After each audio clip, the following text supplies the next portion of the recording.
ఈ వీడియో కంప్లీట్గా educational purpose only. ఈ వీడియోలో నేను ఎలాంటి బై అండ్ సెల్ సిగ్నల్ ఇవ్వడం లేదు. నాకు ఎలాంటి టెలిగ్రామ్ అకౌంట్ లేదు. నేను సెబీ రిజిస్టర్డ్ కాదు. మీరు ఏమైనా ట్రేడ్స్ తీసుకోవాలంటే మీ ఫైనాన్షియల్ అడ్వైజర్ సలహా తీసుకోండి. ఇది నా వ్యూ ప్రకారం తీసుకున్న ట్రేడ్స్ మాత్రమే ఎక్స్ప్లెయిన్ చేస్తున్నా. నమస్తే అండి, నేను Lalitha. Welcome to trade with Lalitha. Almost 15 days అయిపోయింది నేను ట్రేడింగ్ చేయక. అంటే నేను లాస్ట్ వీడియోలో నేను పిన్ చేసా, మా ఫ్యామిలీ మెంబర్స్లో ఒకరిని మేము లాస్ అయ్యామని. దానివల్ల నేను 15 days వీడియో చేయలేకపోయా. చాలా సపోర్ట్ చేశారు, నాకు చాలా హ్యాపీగా అనిపించింది. ఇంతవరకు ఏదైతే సపోర్ట్ చేశారో ఇక ముందు కూడా అంతే సపోర్ట్ చేయాలని కోరుకుంటున్నా. ఈ 15 days మీ అందరినీ నేను చాలా మిస్ అయ్యా. 15 days తర్వాత ఈరోజే నేను చార్ట్ ఓపెన్ చేసి చూసిన. ఈరోజు ఒక ట్రేడ్ తీసుకున్నా. అలాగే నాకు రెగ్యులర్గా కమెంట్స్లో క్రిప్టో ట్రేడింగ్ గురించి కూడా ఎక్స్ప్లెయిన్ చేయమని అడుగుతున్నారు. నేను రెగ్యులర్గా డెల్టా ఎక్స్చేంజ్లో డెమో ట్రేడింగ్ చేసేదాన్ని. ఇప్పటి నుండి రెగ్యులర్గా దాంట్లో కూడా ట్రేడింగ్ చేద్దాం అనుకుంటున్నా. డెల్టా ఎక్స్చేంజ్లో ఎలా ట్రేడ్ చేయాలి అవన్నీ మీకు ఎక్స్ప్లెయిన్ చేస్తా. నెక్స్ట్ వీడియోలో డెల్టా ఎక్స్చేంజ్ ఎలా ఓపెన్ చేయాలి, అందులో ఎలా మనీ యాడ్ చేసుకోవాలి, ఎలా ట్రేడ్ చేయాలి, సపోర్ట్ రెసిస్టెన్స్ అవన్నీ ఎలా డ్రా చేసుకోవాలి, ట్రెండ్ లైన్స్ ఎలా మార్క్ చేసుకోవాలి, అవన్నీ రెగ్యులర్గా ఎక్స్ప్లెయిన్ చేస్తా. దాంతోపాటు నేను చేసే ట్రేడింగ్ని కూడా మీకు అప్లోడ్ చేస్తా. ఓకే, ఈరోజు తీసుకున్న ట్రేడ్లో స్టాప్ లాస్ హిట్ అయిందా లేదంటే టార్గెట్ వచ్చిందా అని చెప్పేసి ఈ వీడియోలో చూద్దాం.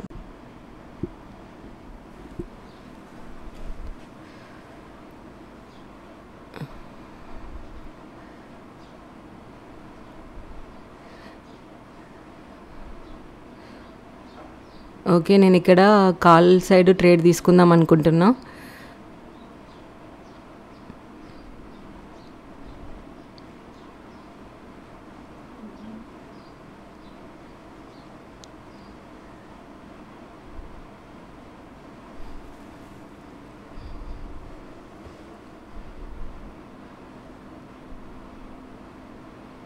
ఇక్కడ క్యాండిల్ గ్రీన్లో మంచి క్లోజ్ అయితే ఇక్కడ నేను ట్రేడ్ తీసుకుంటా. 25,200 కాల్లో తీసుకున్నాను. నేను ఇక్కడ 160.50 దగ్గర బై చేసిన. ఓకే,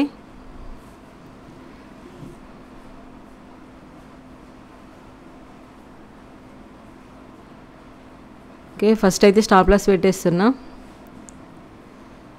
139.45 దగ్గర బఫర్కి వదిలేసిన. 146.75 దగ్గర నేను స్టాప్ లాస్ పెట్టేసుకున్నా. ఓకే, దీనికి రిస్క్ రివార్డ్ పెట్టేస్తున్నా.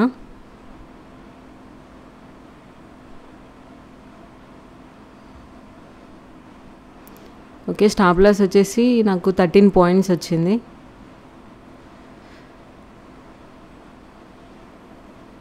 టార్గెట్ వచ్చేసి ఇక్కడ ప్రీవియస్ గ్యాప్ ఉంది కదా, ఆ గ్యాప్ వరకు పెట్టేసిన.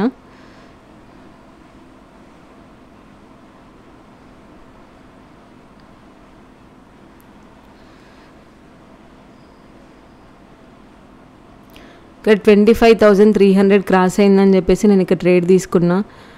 చూద్దాం ఇంకా అది సక్సెస్ అవుతుందా లేదంటే స్టాప్ లాస్ హిట్ అవుతుందా అని. ఇక్కడ ఓకే, స్టాప్ లాస్ వచ్చేసి ఇక్కడ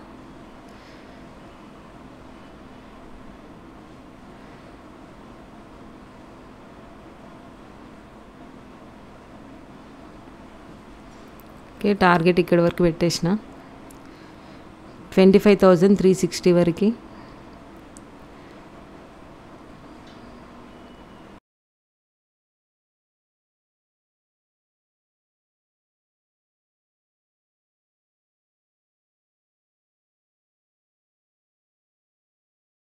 ప్రీమియం అయితే లేదు, ఇక్కడ చాలా స్లో ఉంది, సస్టైన్ అవ్వట్లేదు.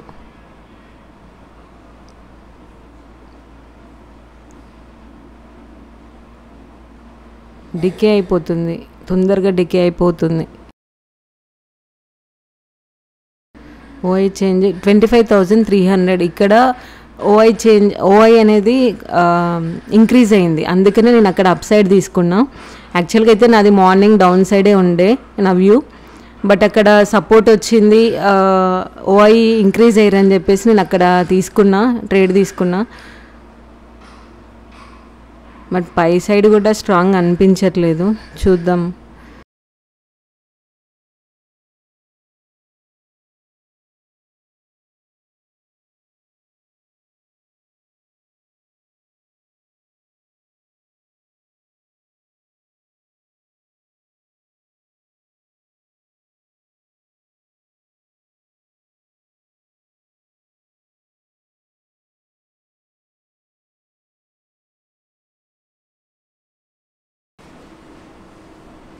200 పైన 200 SMA పైన క్యాండిల్ సస్టైన్ అవుతుంది అనుకున్నా, బట్ అది కిందికి వచ్చేసింది. మూవింగ్ యావరేజ్ కూడా సపోర్ట్ చేస్తలేదు, డౌన్ సైడ్ చూపిస్తుంది.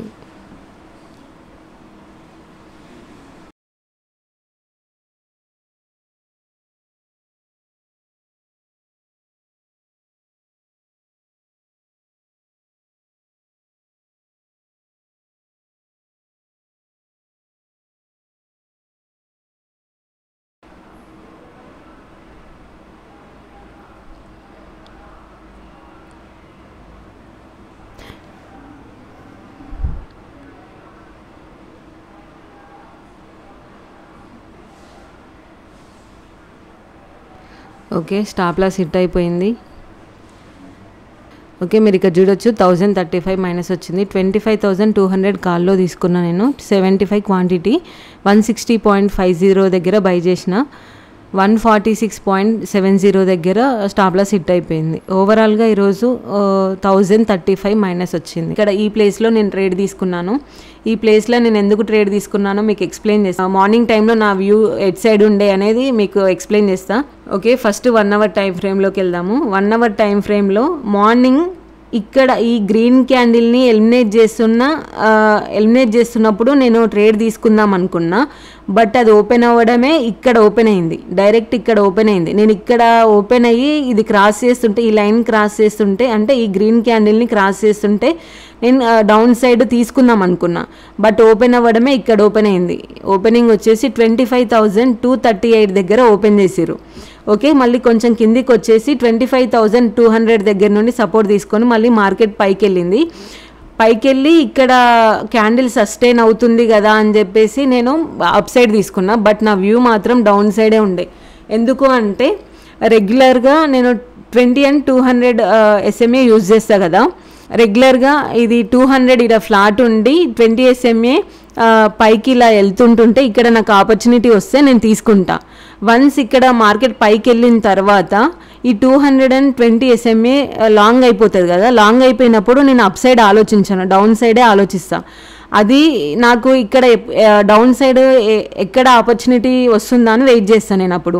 ఓకే, ఆ టైంలో గ్రీన్ క్యాండిల్ ఎలిమినేట్ చేస్తున్న రెడ్ క్యాండిల్ అన్నా, లేదంటే పిన్ బార్ వచ్చి దాన్ని ఎలిమినేట్ చేస్తున్న రెడ్ క్యాండిల్లోనైనా నేను ట్రేడ్ తీసుకొని నా టార్గెట్ 200 వరకు పెట్టుకుంటా. ఓకే, ఒకవేళ ఇక్కడ మనం ట్రేడ్ తీసుకొని ఉండుంటే, అంటే ఈ గ్రీన్ క్యాండిల్ ఉంది కదా, ఈ గ్రీన్ క్యాండిల్ని ఎలిమినేట్ చేస్తున్న ఈ రెడ్ క్యాండిల్లో తీసుకున్నాం అనుకోండి, ఇక్కడ ఈ పాయింట్లో తీసుకుంటే స్టాప్ లాస్ వచ్చేసి ఇక్కడ ఉంటుంది. ఈ 2 క్యాండిల్లో ఏది హై ఉంటే దానికి అయితే అప్పుడు మనకి ఇది ఫస్ట్ టార్గెట్ అవుతుంది, నెక్స్ట్ టార్గెట్ ఇది అవుతుంది, దాని తర్వాత ఇది అలా ఎక్కడి వరకు నేను 200 వరకు వెయిట్ చేస్తాను. వెయిట్ చేయడం అంటే నేను నా స్టాప్ లాస్ని ట్రైల్ చేసుకుంటూ వస్తాను. ఇది 1 అవర్ టైం ఫ్రేమ్లో చూపిస్తున్నా. రెగ్యులర్గా నేను 2 minutes టైం ఫ్రేమ్లో తీసుకుంటా కదా, సేమ్ సెటప్ 1 అవర్ కూడా యూజ్ చేయొచ్చు. బట్ ఒకవేళ తీసుకుంటే ఎలా తీసుకుంటాను అని మీకు ఎక్స్ప్లెయిన్ చేస్తున్నా. నేను రెగ్యులర్గా ఎక్కువ పాయింట్స్ గ్యాప్ డౌన్ అయినా గ్యాప్ అప్ అయినా కూడా మోస్ట్లీ సైడ్ వేస్ ఉంటుంది అని ఆ రోజుని నేను అవాయిడ్ చేస్తాను. అంటే హాఫ్ డే వరకు అన్నా అవాయిడ్ చేస్తాను. ఎందుకంటే మోస్ట్లీ ఎక్కువ పాయింట్స్ డౌన్ అయినా ఎక్కువ పాయింట్స్ అప్ అయినా గ్యాప్ అప్ అయినా కూడా అది మార్కెట్ వ్యూ అర్థం కాదు మనకి, పైకి వెళ్తుందా కిందికి వెళ్తుందా అని. అక్కడ నేను వెయిట్ చేస్తాను. బట్ ఈరోజు ఏమైందంటే ఇక్కడ నుండి మార్కెట్ సపోర్ట్ తీసుకొని పైకి వెళ్తుందేమో అని చెప్పేసి ఇక్కడ క్యాండిల్ సస్టైన్ అయింది కదా అని చెప్పేసి నేను అప్ సైడ్ తీసుకున్నా. ఇక్కడ 1 day టైం ఫ్రేమ్లోకి వెళ్తే ఇది నాకు డబ్ల్యూ ప్యాటర్న్ లాగా అనిపించింది. ఓకే, ఇక్కడ వరకు మార్కెట్ ఈడికి వచ్చింది కదా, ఇక్కడికి వచ్చి రీటెస్ట్ చేసుకొని మళ్ళీ పైకి వెళ్తుందేమో అని చెప్పేసి నేను అక్కడ 2 minutes టైం ఫ్రేమ్లో ఒక ఇగ్నైటింగ్ క్యాండిల్ వస్తే అక్కడ నేను తీసుకున్నా. బట్ మార్నింగ్ నా వ్యూ మాత్రం డౌన్ సైడే ఉండే. అయితే నేను ఫస్ట్ లెవెల్స్ ఏదైతే పెట్టుకున్నానో, ఫస్ట్ లెవెల్ సెకండ్ లెవెల్ అని అక్కడి వరకు వచ్చి మార్కెట్ ఆగింది. మీరు చూడొచ్చు అక్కడ 25,300 దగ్గర ఓఐ డేటాలో వాళ్ళు కొంచెం పుట్ రైటర్ స్ట్రాంగ్ అనిపించేసరికి నేను ఇంకా అప్ సైడ్ తీసుకోవాల్సి వచ్చింది. అక్కడ నా స్టాప్ లాస్ హిట్ అయిపోయింది. ఈరోజు ఒకటే ట్రేడ్ తీసుకున్నా, ఒక ట్రేడ్ కూడా స్టాప్ లాస్ హిట్ అయిపోయింది. ఐ హోప్ ఈ వీడియో మీ అందరికీ నచ్చిందనే అనుకుంటున్నాను. ఈ వీడియో మీకు నచ్చినట్లయితే ప్లీజ్ సబ్స్క్రైబ్ మై ఛానల్.